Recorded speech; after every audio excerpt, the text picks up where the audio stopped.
for the young baller out there, man, like, this cat may be 13, 14 years old. Just love the game of hoops, man. Wants to make a career out of it. What advice would you give them around Yeah, that age, or I would just say, potentially earlier? basically create an imaginary image of their head in your head, of everybody in the world that you think that might be working, like to reach the same goals that you want to reach, and figure out a way to work harder than them. Like, because it's always going to be somebody Mhm. that want to go to that big university. Always going to be somebody Like to that. fill in those last two roster spots on the NBA team. It's always going to be that person that wants to beat you in the high school championship. So now that college that was coming there to see you, they saw the other person on the other team.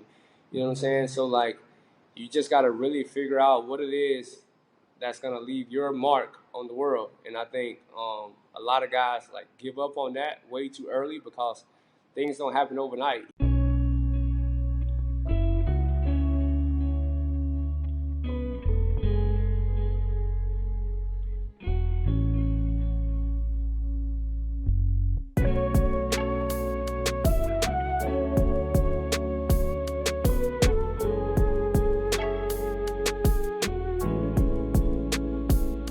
All right, let's get it, man. Let's get it. Hey, what's happening, family? My name is Tyler. This is Daryl, and this is Uncharted Mind, right? The show where we talk life, health, and wealth, man. And we got a dope guest today, man. Professional athlete, somebody we've been trying to get on the show for a while, but things happen when they supposed to happen, right? So, without further ado, man, I want you to go ahead and introduce yourself to our people, to our listeners, and to the family back home. They already know you, but we got listeners globally. So go ahead and give the people your name, where you from, and what you do for a living. Go ahead. Some of y'all might know me, some of y'all might not, but for the ones that don't know me, my name is Armani Moore. From Swainsboro, where the hosts are from exactly. With the high team. Yes, sir. So shout out to the city. What I do for a living, you mentioned it earlier. I'm a professional basketball player. I have grown to be a man of many different traits. Obviously, I'm doing some other things as well, but happy to be on the show today with you guys. Hey, man, we appreciate it. Good to see you. Man, we happy to have you, bro. Listen, man, we've been trying to get this interview to come. For sure, man. We've been trying to get this interview to happen for, man, a few months now, man. But honestly, man, like, there's no day better than the day, man. So, I'm happy that you put time aside to spend with us and let people know your story, man, because I think it's one of the dopest stories out of the people that came from where we're from, man. So let's get right into it, man. Like you mentioned, man, you're a professional basketball player, man. So how long have you been playing, basketball? I would say, what age did you start? It's around 5 or 6, whatever the age that you can play rec basketball. Obviously, down in Swainsboro, I think the age was, like I said, I'm not sure, maybe 5, 6 years old. You playing little league, but ever since then, I guess you could say I never looked back, and it's took me a long ways. Bro, you might not remember this, right? Because I was trash. No, but I was on your little league team. Hey, bro. I was on the team one time too. You remember? I used to be mad because we had to throw money at the ball, boy. I say, man, I want to shoot too. Bro, listen,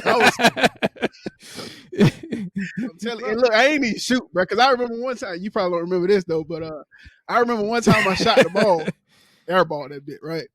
And I remember looking at Money. And Money was like, bro, what you doing, bro? Like, it was you and Shaq. Matter of fact, the both of y'all was on.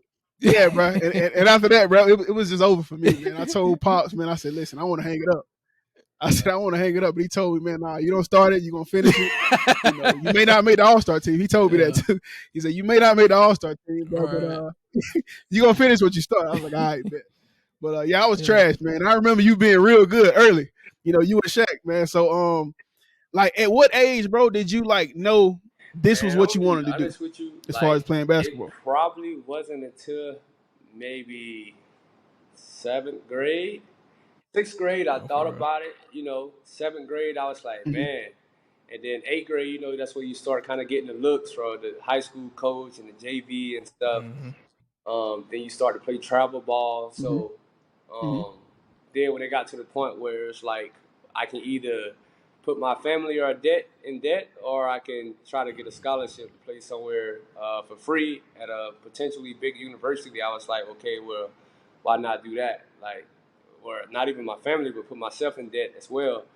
And I think um, that was kind of the green light for me.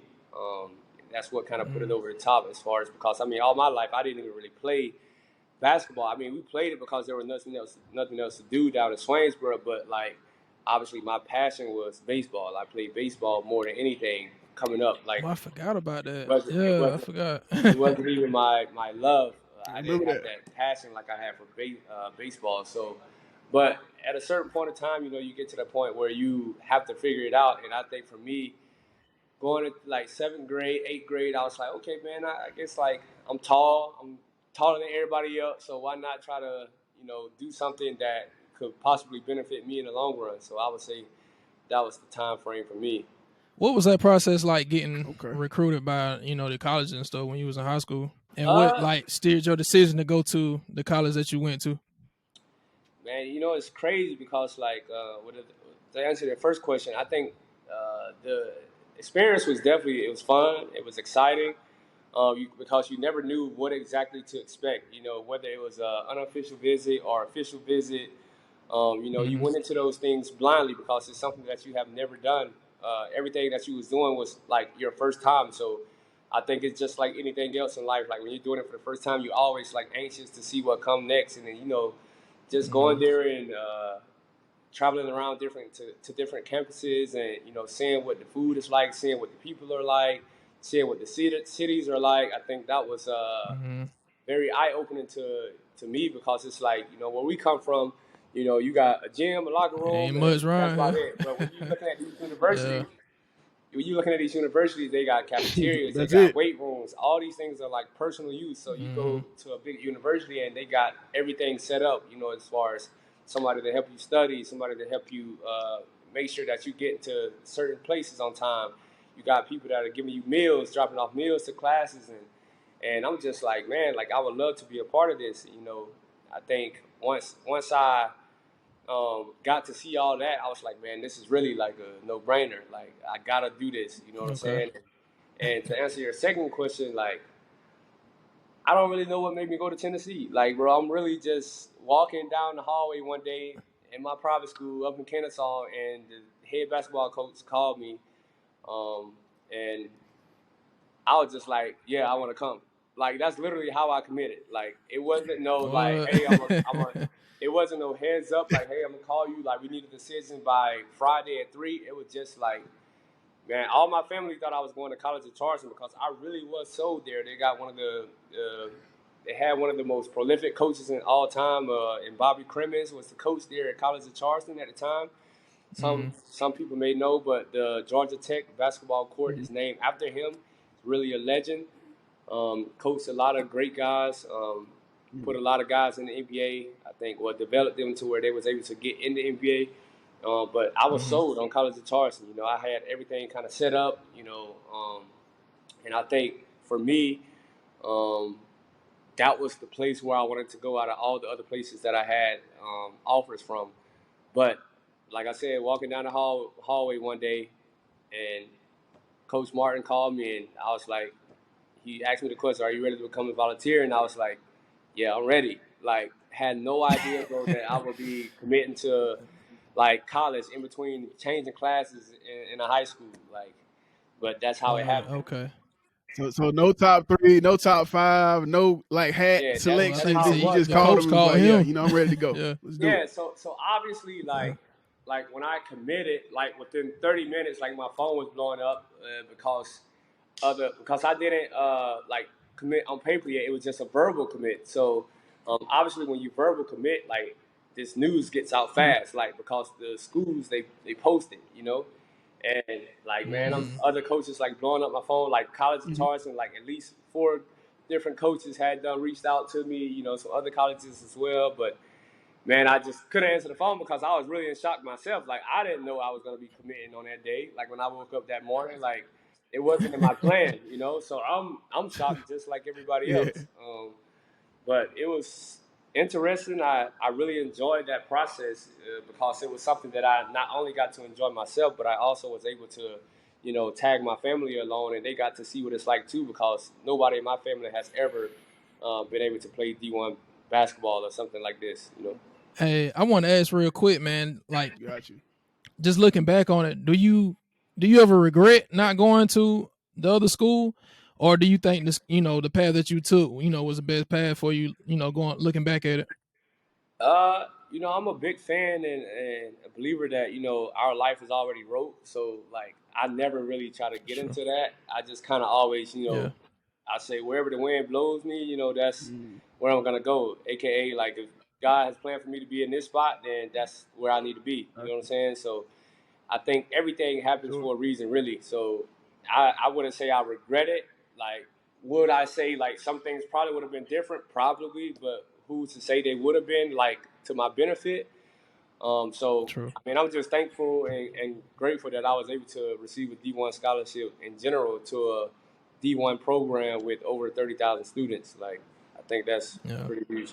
Nah, bro, that's dope, bro. Cause like, especially where we Yeah. from, bro, that doesn't happen often, bro. So big ups to you on that, man. Two questions, man. I have one, like, how many other offers did you have coming out of high school, and then two, can you explain like the difference between an official visit and an unofficial visit? Because I follow like college football and stuff all the time, and I'm always like reading, the blogs and stuff about, each of these like high rated high school recruits going on their official visits and unofficial visits to, Yeah, UGA. so So basically like, what can an you explain the unofficial difference visit between the is, two? it's like, because when you're coming out, I think you're only allowed to do X amount of official visits. Like you can't go and to like 30 schools for official visits. I think Mm-hmm. it was only like 4 or 5, if I'm not Mm-hmm. mistaken. So what a lot of times Mm-hmm. that guys would do when they wanted to see a lot of schools is they would go to these schools, and what makes the difference between an unofficial and official visit would be that when you go on an unofficial visit, like the school is not necessarily responsible for you, your stay, your hotels and Oh, stuff okay. like that. So when you go, like the coaches would be like, yeah, like this is our practice gym, this is the guys, yada yada yada. But you're not gonna get like top one treatment as far as like somebody's gonna escort you everywhere. You're gonna be given a stipend. Your meals are gonna be paid for. Your travel is gonna be paid for. That's the difference between official and unofficial visit. You see what I'm Got saying? So like Okay. basically Okay. you get like a stipend for Got you. everything that you're gonna be doing, or you get reimbursed for gas money or flight or something like this. So correct me if I'm wrong, bro, because like if the school really wants you, I mean, on paper, Mm-hmm. they not gonna pay for everything for the unofficial, Uh, but I mean, unofficially they're gonna pay for you had everything, that over right? the years. Like, I mean, you got several universities that have been caught doing it. You got several people assuming colleges are doing it. You know what I'm saying? So Yeah. I definitely think there's some under the table stuff going on, like as Mhm. far as like unofficial or official visits. You know what I'm saying? But I must say, Mhm. like, if there is a Yeah, for sure. school that I really wanted to go to, even me as the player, like, I wasn't gonna waste a official visit on a place where I really didn't consider. You know what I'm saying? Because it also Mm-hmm. hurts me. You know what I'm saying? Because if I just go Got you. here just Okay. because they said they're gonna break me off and this, that, and the third, you know what I'm saying? I'm not just gonna go there just because that's what they said. So I'm gonna take my time and pick through the schools and pick through the conversations that really, touch me, and that's where I'm gonna Mm-hmm. choose to go on my official visits. Okay. Like, who keeps up with the All visits right, though? Like, cool. does the Go ahead, bro. NCAA keep up with that? Like, Yeah, like how many official visits you have? yeah, so when a school goes, they have to report that back to the NCAA. You know what I'm saying? Like they Mm. have to do Okay. that.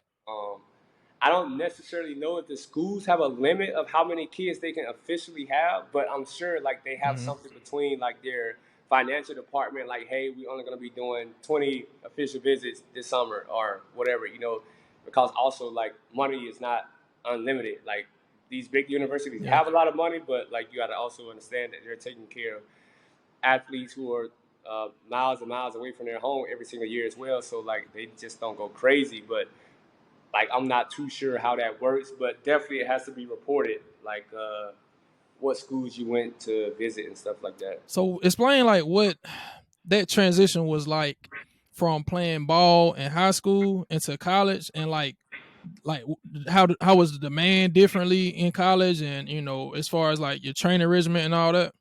Mm-hmm. Yeah, so like high school to college is definitely it's a different ball game, like the transition. Yeah. Um, Obviously, each level you go to, it just gets faster and faster and faster and faster, like the gameplay. But as far as like the lifestyle and the approach to the sport, um, high school was walking apart.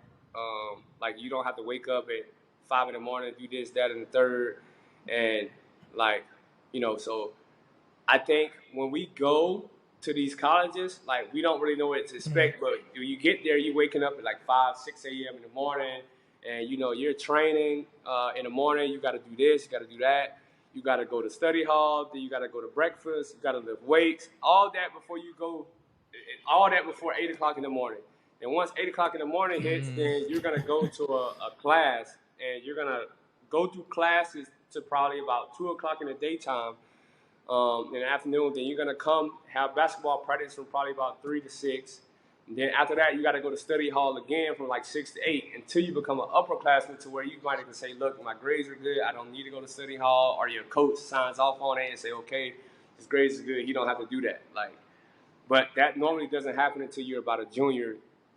Yeah, until you're about a junior, and then your coach made the decision like, "Okay, you don't have to do that." But sometimes you have tutors to help you with a certain subject. Like, for instance, accounting is a little bit more harder subject, so you will have a tutor for that class. So you will go in your study hall session, and they will have to say you got to go to study hall from 6 to 8. So maybe you got a tutor from 6 to 6:30, and then you in study hall for another hour and a half just doing work that you can take care of by yourself. You know what I'm saying? But that was That's not day in life. I'm glad you explained that, bro, because you got your average consumers like me, or your young hoopers, who may be in middle school, high school, maybe some dogs on the court, but they don't really know what it takes to be a student athlete at the collegiate level, right? So now I understand why NIL is a thing now. And for those of you who don't know what NIL is, it's name, image, and likeness. Like, players are starting to get paid. College players are starting to get paid for their name, image, and their likeness, right? So, knowing all of this, bro, like knowing that y'all go through, I don't know, 06, wake up, training, school, tutoring. man, saying that grade point average to keep your scholarship, right?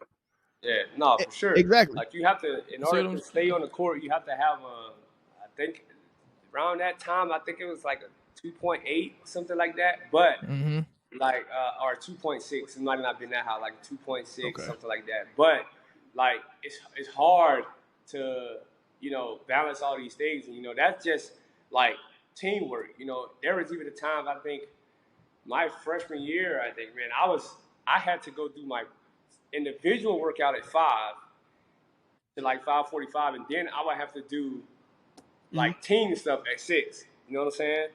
And then go like, and I was doing that for like a month straight at one point. You know what I'm saying? Shout out to Tracy Webster. That was my assistant coach. That was the one that made me mentally quit one time.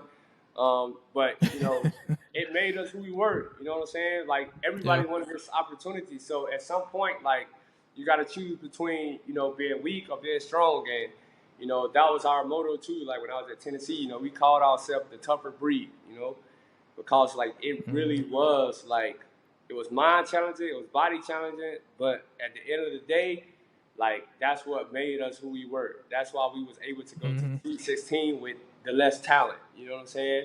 Because we were the tougher breed in a lot of different scenarios. And you know what, man? Like, me having a military background, bro, like, now I understand why people who were college athletes made the best soldiers, bro, because like, we went through stuff, we had to wake up early, 5 and all that crap too, do training in the morning and then just go to work. But like, we didn't have to, like, we wasn't like physically challenged daily on the mental side as well, right? So, that's why I have to go ahead and commend all collegiate athletes, man, because that's really a commitment, man, that y'all make to yourselves.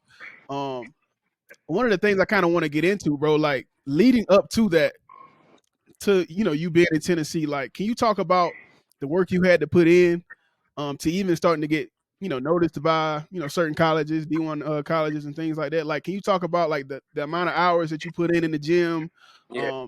Some of the training that you did prior I to mean, getting there, because I know there's some young cats right man, now that are, I like mean, I to be said, are some honest, bro, I'm dogs. not even gonna But lie to you. I've never been the like, oh, I gotta train this, that, and the third. Like, I want to be the best, like because I did it. Like as I said, my love was always for baseball, so I just knew that I was good at basketball. So I was like, I'm good. So let me see how far this good can take me. And when I got to college, I didn't know what working out and like preparing yourself for a game, for a season was really what that really meant until I got to college. You know what I'm saying? Because you got to think about it. For a high school game, for sure, bro, yeah, for like we sure. ride around in the sun, sitting at the park for 2 hours, and then we go to McDonald's and we pull up to the game and we go out there and have 26 points. Like because we young, our metabolism fast. Like we not think about it. We just hooping and we want to show these boys from Jefferson County that they're not better than us. You know what I'm saying? Like that was enough. That was enough motivation we needed. You know what I'm saying? For sure. Yeah. So like to get to college and it's like that dude is our Armani Moore. This dude is an Armani Moore. This dude is an Armani Moore. You know what I'm saying? Like, you have to really figure out, like, who am I? What's going to make me stand out and be the better version of myself? You know what I'm saying? So, my niche in college wasn't to go and be, going to show the coach I had the best crossover. I had the best in and out behind the back. You know what I'm saying? Like, it was literally just going to show the coach that, look, when you put me in the game, I'm going to work harder than anybody on that other team, like, or on our team. Like, I gotta be like, out of those 10 people on the court, you're gonna notice me first before you notice anybody else. And it's not gonna be because I did something fancy, but as a freshman, I came in as a point guard. By the end of my freshman season, I was starting as a 4-man, like just because like I went in and I worked hard and like showed the coach that it didn't matter, crazy, bigger, bro. faster, stronger. He wasn't gonna work harder than me. So because we had a point guard who was averaging 18 points a game. We had a shooting guard that was averaging 16 to 20 points a game. We had a 3-man that was averaging 12 points a game. We had a 4-man that wasn't really doing anything. So that's where I came in. You know what I'm saying? Like, of course, it wasn't my natural position, but just because I worked hard, not because I worked like for hella hours, but just because I worked hard when I needed to work, I was able to like jump ahead like faster than what a freshman normally would. You know what I'm saying?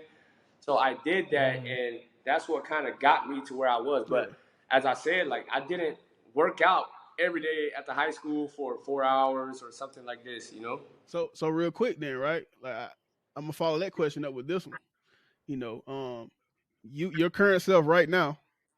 If you could go back and talk, and I don't like talking and what ifs and all that crap, but just for the sake of this conversation, if you could give advice to 15, 16-year-old Armani, would you tell them, hey, put the extra work No, in, for or sure. would you It's only just certain kind amount of vibe of dudes in with this what you're world, doing? and it's probably you can count them all on one hand that could just wake up and get to it. You know what I'm saying? So you need that extra work. That extra work is what puts you over the top. Like I made some good money in my career, but that separation still exists. From good money to excellent money, there's still a separation between work ethic. That's all it is. It's not because that guy like is better than you. It's just because his work ethic has been longer and more consistent. So now he's making more money than you. You know what I'm saying? And it doesn't always happen fast. Some guys, they start off at a lower rate, but 3 years from now, you like, how did he get there? It's because his work ethic stayed consistent. You know what I'm saying? Like, coaches gonna talk to each other. They gonna even if you go somewhere 1 year, you might have a bad year, and he gonna be like, look, I know this, like last year he averaged 18. This year he only averaged 12, but he was the same dude every single day. He put in the work. You know what I'm saying? A coach going to take you like that. Like, I made the most money I ever made in my career. I was only averaging 7 points a game. Hold on, we going to get to that. Hold on. Don't speak too soon. We finna get to that. Yeah, Go I ahead, just bro. want to ask, You like, wanted to so ask something you real did quick? 4 years at college, right? Yeah. Okay. So I'm pretty sure you had aspirations to go to the NBA, but why didn't you? If you don't mind asking that question. So yeah, when I came out, I started out with the Pacers, and then I played summer league, and I played pretty good, had some good games, and all throughout training, those 2 weeks while I was there, and I was really showing them different flashes. But as I told y'all, like I was playing the 4 position in college, so they thinking like I'm coming in like I can't really dribble, I can't shoot, and they was like, wait, this guy can dribble and he can shoot, so what's going on? And I averaged just the amount of points as all the other guys that was in the first round. You know what I'm saying? Like in D1, SEC, physical league, like, but I was just out of position. So that was kind of my downfall as to like why I wasn't put on the scale with some other guys because yeah, like power forward, like but He was a recruited smaller as a point guard, finished his career as power forward, average X amount of points, X amount of rebounds, like all that, like top in the SEC. Yeah. Know what I'm saying? I'm saying you was a smaller like number 4, like you was a smaller so 4. That's why I you know what I'm wasn't saying? Considered. Compared But to when I went there and I showed them what I could do, like I had a lot of great conversations, and this was the year that Paul George was leaving. So Larry Bird was fond of me. Even the assistant or whatever you call it, the guy that's under the main GM. I had a lot of great conversations with him, and he was really impressed with me. He said he loved me ever since college. When he saw my name on the list for coming in and joining them, he was excited. And, I was able to show more than what I was really putting out in college because, as I said, I wasn't fancy or flashy in college. I was just trying to work hard to get the job done, So when I went there, this was the year, like I said, when Paul George was leaving. So Larry Bird decided to go a different route. Like I was in a good spot because this was the year that Glenn Robinson III, he was actually like their protege, like behind Paul George. He was having a great year, I think around 16 to 18 points a game. Like, and he was like next up. So it was perfect. So he was going to fill Paul George's shoes, and then I was going to be kind of coming behind him because they needed a defender off the bench to come in to guard the best player of the other team for 10 minutes a game. So I was like, okay, I really got a chance. Talking to my agent, yada yada yada. But comes out that Larry Bird was like, no, he didn't think that Glenn Robinson was ready yet. So they kind of told my agent, Coach Nate, he told my agent that yeah, we really like Armani, but Larry Bird wants to go with a more veteran guy because he don't think Glenn is really ready yet. So he wants to have a veteran in that position and kind of keep Glenn as the protege. So that's when they ended up signing C.J. Miles. That's when C.J. Miles went to the Pacers. So basically, there was no more space for me. Like I couldn't fit in anywhere else. So pretty much that was my dream. Just shot down the drain right there. So I was like, so what's next? So then I ended up going to the number 1 team in Poland after that, and then just made a career out of that. Okay, real quick, describe that process from not necessarily not making it in the NBA into how you got recruited to go to Poland, or what did you do in that in between time? Did you continue to work on your game, or did you kind of hang your head, or what kind of mindset were you in? And how long was it? And how long was it too? Like the difference from the end of summer league to weeks. So I didn't really hang my head, man. You got to think about it. Like this is the first time that I'm really making money as a professional athlete. So just to come from no money to some money, like I'm like, again, I've always been grateful. Like grateful. I really believe in like everything happens for a reason. So I went over there, and it wasn't that long of a time that I had to wait, but I didn't hold my head. I was still working out, hooping and stuff like that in Atlanta. And then I started my professional career in Europe. So like, okay, so did they reach out to you or your agent, or like how did you? He kind of put me in a position that what I needed to do, what I wanted to be as a player, and that's kind of what he goes after, so I can fill that role for a team in Europe.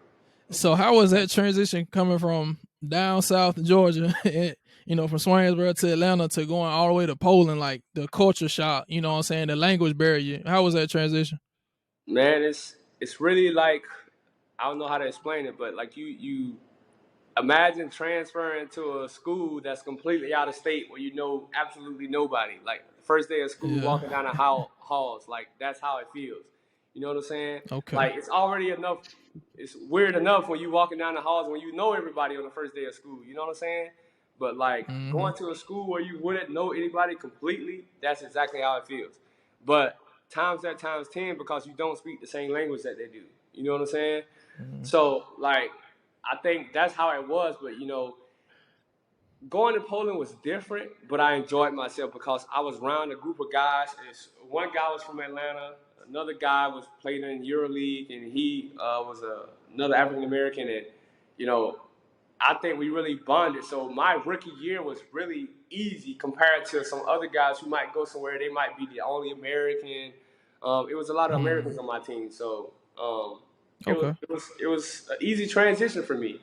My first year overseas. Okay. And then how was life outside of like the court though, right? So you say you had your American teammates, right? But like, how was life outside of that? You going, trying to order food or whatever it was, like with the language barrier, like so most of the time, how were you able to like do that successfully, man? Google Translate was Google Translate was the best friend, or you know what I'm saying, or if sometimes you didn't have internet service or whatever the case may be, you might find the picture that you like and pick the very best looking picture. Obviously, like food never looks like the pictures, but that's how you would have to do it, But then me and one of my homies, we started to learn a little bit of Polish, and so eventually, I was just about to ask that. So by like month 6, we was going up there saying yada yada yada and getting what we wanted, but because we was ordering the same thing every single time when we went to a restaurant, I was in a smaller city, so.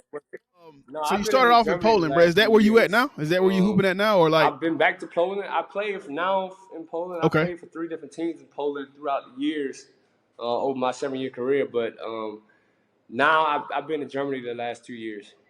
Okay, and so between both leagues, right? Can you explain like the average pay for and across the board? I'm not talking for the highest, the best player on the team, or for the low. I'm talking like the average pay. Like, what can someone, maybe a young cat who's listening to this, hooper who, maybe their goal is to play overseas.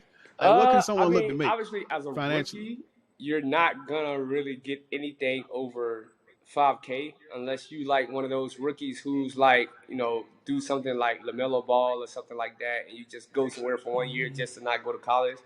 So as a rookie, you're not gonna really make anything over $5K just because you're a rookie. They're gonna hold you like no $5K a month, like for the whole season, or like you're not really gonna make anything over that. Okay. But obviously after that, like it just depends on how you play. I mean, you can go from making $5K to $20K like in one season. You know what I'm saying? $20K a month, like, but it just depends on how you play. And who your agent is, the connections, and all that stuff really like plays hand in hand. And is that for Poland, or is that like all like Euro? Like I said though, like if you was really good in college, you can go somewhere like NBL or maybe somewhere in Turkey where they might give you more than 20K, more than 5K. But like you barely see rookies like touching 6 figures like straight out of college, like professionally. That's not like high on the draft boards or something like that. You don't really see that too much. And then on the high end, right? Like let's say you are a 7-year vet like yourself, right? On the high end, like what could someone to say you like the best player in your league, or at least the best player on your team? What could someone look to make? I know like, all contracts are structured differently, man. Like, but like $2 million over 2 years, it's I mean, the money is there, man. It's just about like I said, if you performing, like the money is gonna take care of itself. Like if you're staying average, then you're just gonna make average money. You know what I'm saying? But you set your ceiling by year 3, you're gonna be done set your ceiling. Year 3, year 4, like your ceiling is set. Like you're not gonna really make too much more than that. You're not gonna make too much less than that. Like that's it. So how is like the contract structure, in Europe? Like, are there shorter term deals? Are there different like stipulations within the contract that we know of? Because I know like NBA contracts, they probably got stipulations where, if you make the finals, then you get this bonus, or you get league MVP, you get this bonus. Are the contracts kind of structured like that out there? Yeah, so obviously, like in Europe, a lot of times you have like the League Cup, like halfway through the season. That's like a little tournament that's put together before the break, the whole European break. If you win that, you get bonuses. Obviously, playoff bonus, championship bonus, MVP bonuses. All that is included in a European contract. The most trickiest thing about European contracts is that they basically allow themselves to be almost like 2 months late with your check, like based on how the contract is written. Like you can't you can't say they're late with your check until after 30 days. So if they haven't paid you in a month, you know what I'm saying, you have to wait 30 days and then you have to send a letter in and saying that, look, I'm not going to practice if y'all don't pay me within like, I think it's 7 to 10 days or something like that. But then, you can sit out of practice. You don't have to practice if you haven't been paid. But, like, you don't have to worry about that with every country because, like, countries like Germany, like, they're super on it. You know what I'm saying? When I played in the NBL, the Australian League, always on it, got paid early. Professional. But some countries, you just have to – that's a bit frustrating. As a rookie, they're going to try you. But as I said, you just got to make sure you have a good agent and stuff like that. Yeah. But once you establish yourself, you don't have to really worry about that. But contracts are pretty straightforward. It's nothing too tricky. I mean, you have to watch, like I said, some teams, but if you're going to good teams, you don't have to really worry about that. That's what I have my agent for. He goes through my contracts 2 or 3 times, and, they go back and forth for like a week, and then I actually sign my contract, if there's something. Have you kept the same agent this whole time since you've been in Europe? No. So when I first came out, my first year and a half, I had a more like NBA agent, bigger agency, Life Sports. But I switched over. I have a different agent now, Dan Curtin. He's actually based out of Atlanta. So I actually did switch my agent throughout my career. I just think it was more of a better connection and better feel for me, knowing what I wanted to do. I wanted to be more hands-on with my agent, and I think that's very important when it comes to these type of decisions, because if you feel like, the guy just is chasing the dollar just to have you on his collar, then I feel like that's not,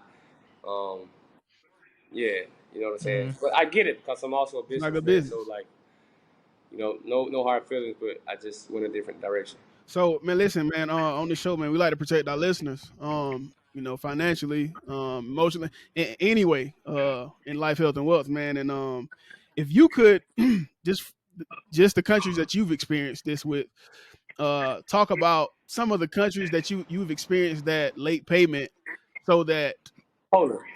our listeners can at least know, Poland. Okay, Poland. there's potential. You get paid a Poland? lot now. You're going to get it, but it's going to be late. Poland. Okay. Like, all right, bet. you just got to accept that it's going to be late. You're going to get it. It's going to be late. It's going to be late. Okay. All right. So, hey, y'all watch out for them. All right. We warned y'all. So listen, man, you've been all over the world, bro. You've been all over the world. You've been to, you just said Poland, Germany, Australia. How has being exposed to different parts of the world expanded your mind? Or has it? We definitely should be grateful, just being able to look outside and see what it's like to be a bit ahead than some of these countries. Like, for instance, Poland, stuff is not really fancy. Everything is kind of the same. You don't have as much variety as the food and stuff like that. I don't think it's like put me ahead as far as like business mind wise, but definitely just eye opening to, how they live, and like they're not so materialistic as us Americans, so to say. You know what I'm saying? Like we like fall into shambles and some things is not a certain way over here, and I think we're a bit spoiled, but they really make life for what it is. You know what I'm saying? Like, yeah, you know what I'm saying? Like, they don't have everything. They don't have always the best technology, but, you know what I'm saying? They make it work. And that's what really helped me to figure out that, sometimes when I come to the States now, like, certain things I used to always want or be dreading to have, like, for instance, some food restaurants, like, I don't even really be, like, trying to race to that food restaurant or something anymore, because, like, over there I'm eating completely different, especially now having a German wife, like, I'm really eating every day completely different. Shout out to her too, man. Shout out to her, man. Yeah, for sure. Beautiful family, man. Beautiful family. All right, and then you talked about how it affected you and how that exposure affected your life and the way you see things. But like, how has it affected you from a business standpoint, or from a financial standpoint? Like knowing how business is done worldwide, and then bringing that home or bringing that, to your front doorstep and you conducting your business. Like, how has that affected Yeah, like I you say, being it's not exposed to so many no different types particular of thing, business? but just to see like how some things are working over in Europe, how versus how things are working over here. I definitely think I Hmm. see that there are it's business to be made. Like I don't have one particular thing, but there are a lot of Hmm. things that I have experienced. I think that have shown me that man, if you have an idea, like you definitely got to go for it because man, it's certain things that have touched over in Europe that's not touched over here. Some things that have touched over here that hasn't touched in Europe. You know what I'm saying? But like there's a market for everything and everywhere. Gotcha. Hmm. Like it's just about sticking to it. Putting your pen to the paper and really locking in on those different ideas that you have. Like I definitely think being able to go and see firsthand like where Louis Vuitton is really at, where it all started. It's a European company, and um, these people have put together designs that's making them millions of dollars. You know what I'm saying? And Mm-hmm. if they can do it, somebody else can do it too. You don't necessarily have to have a name like some of these people, but there is money to be made. It's just about really coming up with a plan and not backing down from that plan. Hey, that's dope. All right, so what I want to ask, man, like, do you have any other businesses under your belt? Besides you playing in the European leagues.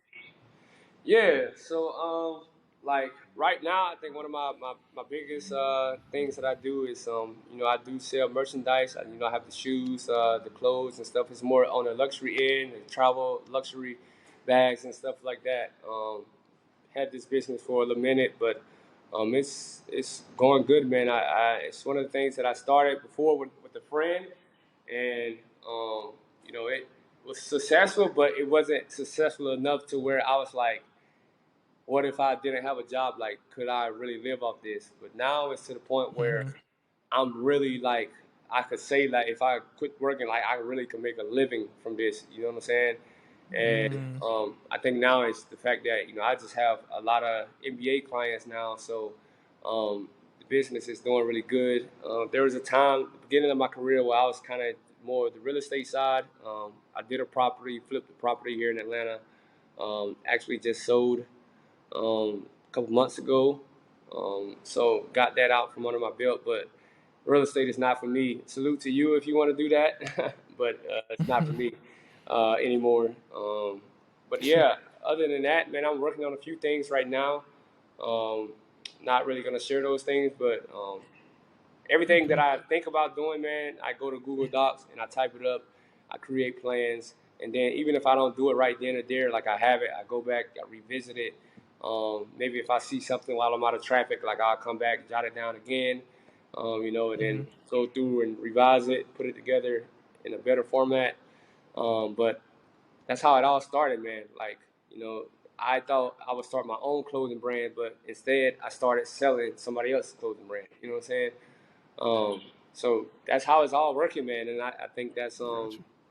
um, like I said, staying consistent for a longer period of time.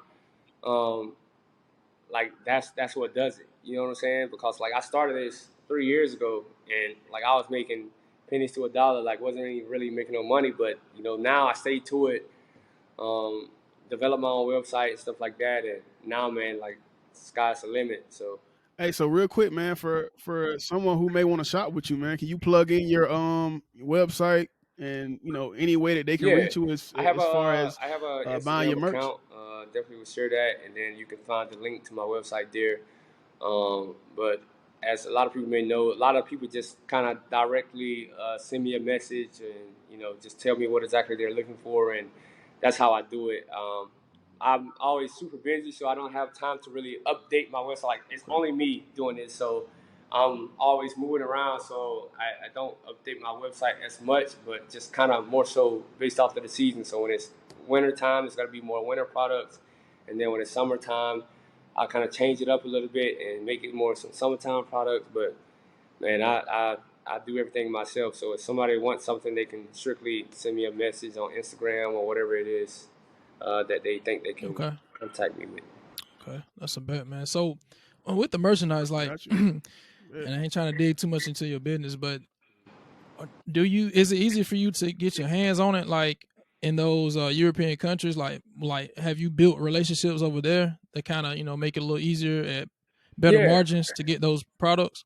yeah, it's definitely about the relationships that you make with certain people in higher places. Uh, Mm-hmm. that's how I do it. Like obviously, we got an agreement on how I get things, certain things that I get, how I get it to the customers and stuff like that. But it's pretty easy, man. It's XYZ. But like Yeah. I said, like when I first started, like I lost more money than I made. You know what I'm saying? Um, Mm-hmm. Cause you have to really find trustworthy partners and stuff like that. Yeah. And once you find trustworthy partners, then I think really the sky's the limit. Cause if you got somebody that you trust, man, it's really like it's big time. That's the Yeah. difference. Sure. So I'm gonna shift the conversation a little bit, man. Because we getting ready to end it. There's 3 questions I want to ask. Right. So first, No, is the NBA still a goal for no. you? No. Okay. Cool. Second, and this is probably the most important question. For the young baller out there, man, like this cat may be 13, 14 years old. Just love the game of hoops, man. Wants to make a career out of it. What advice would you give them around Yeah, that age, or I would just say, potentially earlier? basically create an imaginary image of in your head, of everybody in the world that you think that might be working, like to reach the same goals that you want to reach, and figure out a way to work harder than them. Like, because it's always going to be somebody Mm-hmm. that want to go to that big university. Always going to be somebody Like to that. fill in those last 2 roster spots on the NBA team. It's always going to be that person that wants to beat you in the high school championship. So now that college that was coming there to see you, they saw the other person on the other team. You know what I'm saying? So like, you just got to really figure out what it is that's going to leave your mark on the world. And I think a lot of guys like give up on that way too early because things don't happen overnight. Even when you put the work in, you're still going to fail. Like, you're not going to just have a perfect Gotcha. route all throughout. Like, I can give you a perfect example of one of my friends he became a friend throughout our college career, but Kevin Punter, like Kevin Punter was one of the hardest workers I ever seen. You know what I'm saying? And he was making, you know, less money than me coming out of college, but he was the leading scorer in the SEC. like, but like, how does that work? You know what I'm saying? So Wow, people are gonna pull your card, like, but you just got that's to make sure crazy. you get your card back, like, and you know what I'm saying. Don't waste your energy on the negative. Like, always just keep on trying to prevail. And I think that's really the end game. There you go, man. So listen, think of the 3 people, or think of a couple people that wants the same Mm-hmm. thing that you want, and work harder. Right. So, man, that's dope information, man. That's dope motivation, and it's a tangible thing that someone can Yeah. actually put in their mind and work toward, man. So I appreciate you for giving that advice on here, man. And my last question, Man, hey, how you get verified I'm, on I'm gonna Instagram, be bro? honest Because with you, I'm trying to like, get the show bro. I verified, just woke and up one day, bro, and like everything that I had was like verified. Like, maybe not my Facebook, but I woke up one day, my Instagram was verified, oh my wow, Twitter was verified, and then maybe like a week or two later, I think my Facebook was verified. that's But I crazy. have no clue. I think they just do it automatically. Um, yeah, but Mm. it's nothing. I also Oh think too damn. that you can Okay. go and like on Instagram and like apply for it or something like that. Yeah. Apply like in the settings link Okay. too. I think I've heard somebody say that before. Last question, Dan, because I know you got something to say. Has that verification helped you from a business standpoint, right? Because we all about wealth on the show as well. Like, have you been able to Actually, use like I that said, man, I don't even verification to your advantage financially? like run my business through my personal profile. So like my business page is not even verified. But like as I said, man, most of my Gotcha. clients, because like I've grown to the Okay. point where I'm big enough now that the word of mouth is really like It's skyrocketed carrying you my over. business. You know what I'm saying? So I don't even like advertise anymore. Like I got some Gotcha. stories that's on my business page, but like I don't post every other day. Like it's just if you know me, you know. You know what I'm saying? Um, Mm-hmm. but that's enough for me. I'm not greedy. Gotcha. Like maybe Okay. one day when I really quit, I can hire somebody for marketing and stuff like that, and really you know, work on the looks of things, the designs, but right now, man, I really just run off of word of mouth. You know, I was just at the gym this morning and got contact information from a girl because she liked my book bag. You know what I'm saying? And I was like, yeah. She's like, where did you get that from? I was looking for that bag for like years, but I can't find it. You know what I'm saying? Got, you know what I'm saying? Like, walk with your stuff. You know what I'm saying? Walking like, advertisement. that happens all the sure. time with shoes and whatever. For sure. Like, it's on the cap, man. It's on the cap, man. Hey, that's dope, man.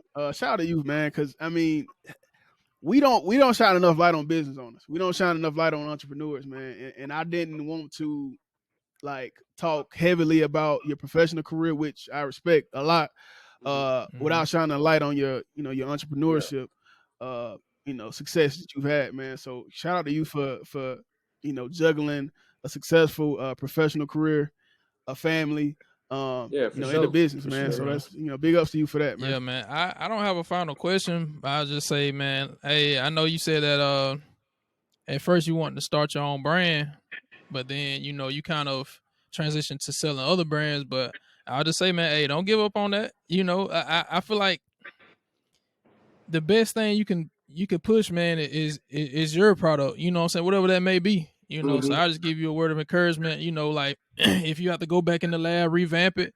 Hey, don't give up on your brand, man. Cause look, we got ours. It ain't took off yet, but it's coming. You know what I mean? Yeah. It's coming. We just staying behind it, Yeah, staying man. consistent, and for sure. we got faith For in sure. it, man. For sure. Sure. That's all I got, man. Oh yeah, for sure. Hey, and we'll support any way we can, man. We'll support any way we can. We always we heavy on supporting people from our hometown, bro. Especially the ones that have made it out and have a success story like yours.